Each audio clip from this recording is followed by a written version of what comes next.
Hello everybody, Jack from Cycle Drag YouTube hanging out at the Throttlestop once again. This time we're in building 3. There's some buried treasure in here. And Jim, we got to tell this story because I patted you on the back that this may have been the steal of the Mecum Auction 2025. I know I'm biased as a drag bike guy, but what do we see there? We see a lot of the Z1s, the H2s, the stock bikes go for huge money. Well, occasionally something like this just slips through the cracks. You're sitting there eating popcorn and this sucker is stuck at about $3 grand. So tell me, you don't seem like you're a drag bike guy. How in the world did this end up here?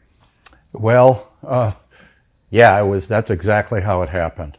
But I did drag race cars. So no, it's in my blood. It's in your blood. Okay. It's just, I'm not exactly built to be drag racing motorcycles. So at any rate, I'm watching every lot go through. And at the beginning of the day and the end of the day, I don't remember where this ran. I mean, right to the end. So here it was, and I am sitting there eating popcorn and watching it.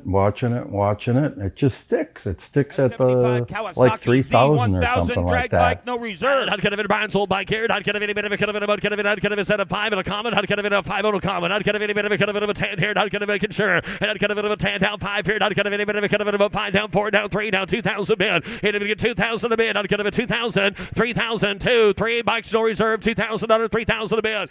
And I think to myself, man, that would look good hanging on the wall at the Throttlestop, if nothing else, if it didn't even run. Who knows exactly what year it is. It says 75. Does it have a 75 motor? Maybe the motor's worth that. So at any rate, it looked like a pretty piece, and I had my eye on it when I was walking around. So I go, boom, I pop it at 35. I think it was 3,500. 35, I'd get a 3, I'd get a 35 bid, 4,000 under now 4 at 35, Ford, I'd get a 4, I'd get a 35, get a about 4 down, 4,000 bid, 35, I'd get a Nicky all done, 4,000 at 35, 4 upstairs, you want Ford, I'd get a 35, 4,000, sold 35 dollars in the front row, right and sway. No. And I go, well, let's see if I get it. If I get it, we got cheap wall art. Okay. Yes. Because a lot of these signs and things like that are double this. Absolutely. Okay. Absolutely. And so, I got it and I went, well, I'm going to go back and look at that bike. And so this came with it, obviously. And I looked at the bike and I go, hey, this is the real deal. It sure is. This is not, a wreck. Because I am 30 feet away or 40 feet away. And so I go, I spot this for kicking, just perhaps it's low compression. I don't know, but it's a beautiful piece.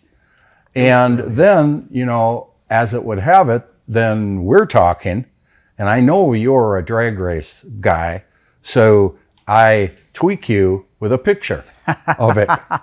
And then you go like, WTF? Or something. And then it turns out that the engine builder, and then the rest goes on and on.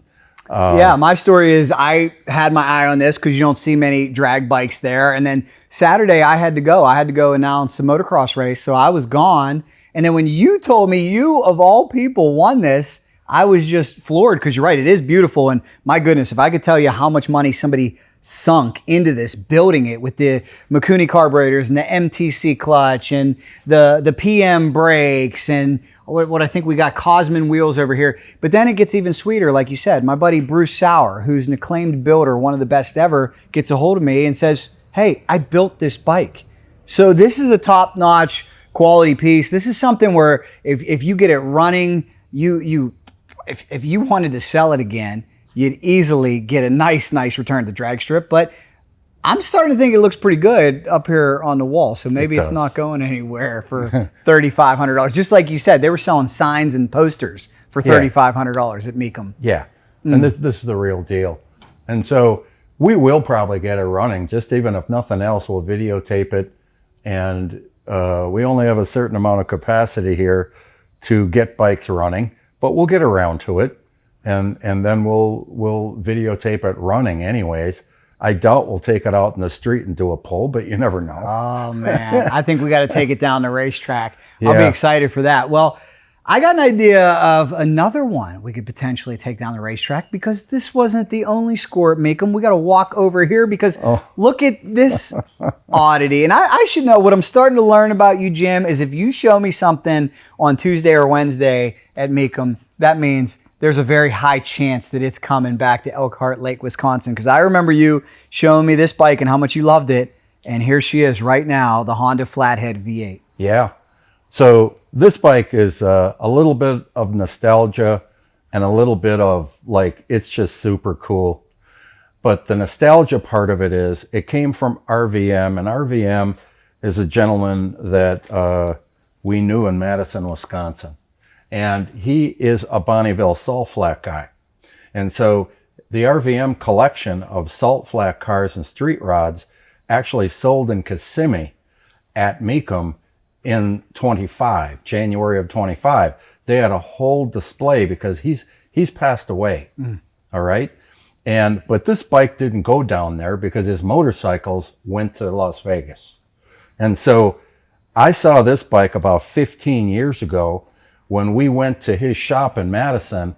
But I always remember this bike. He had a Vincent, and he had a, you go back and look at the catalog, they're all regular bikes. This was his only custom. And the reason that he has this flathead in here, this is called the mini flathead.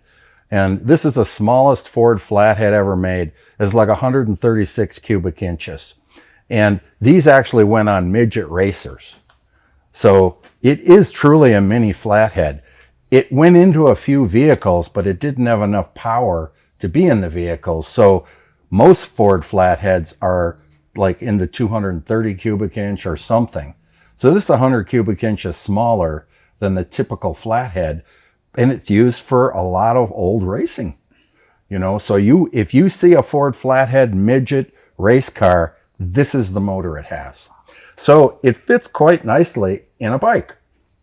And he took a 71 Honda, which is what the chassis is, and then he retrofitted this.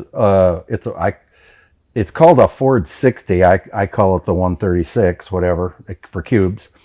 And this bike runs, and we've ridden it. Oh, okay. Boy. Oh, boy. So it has one gear, and it's direct drive.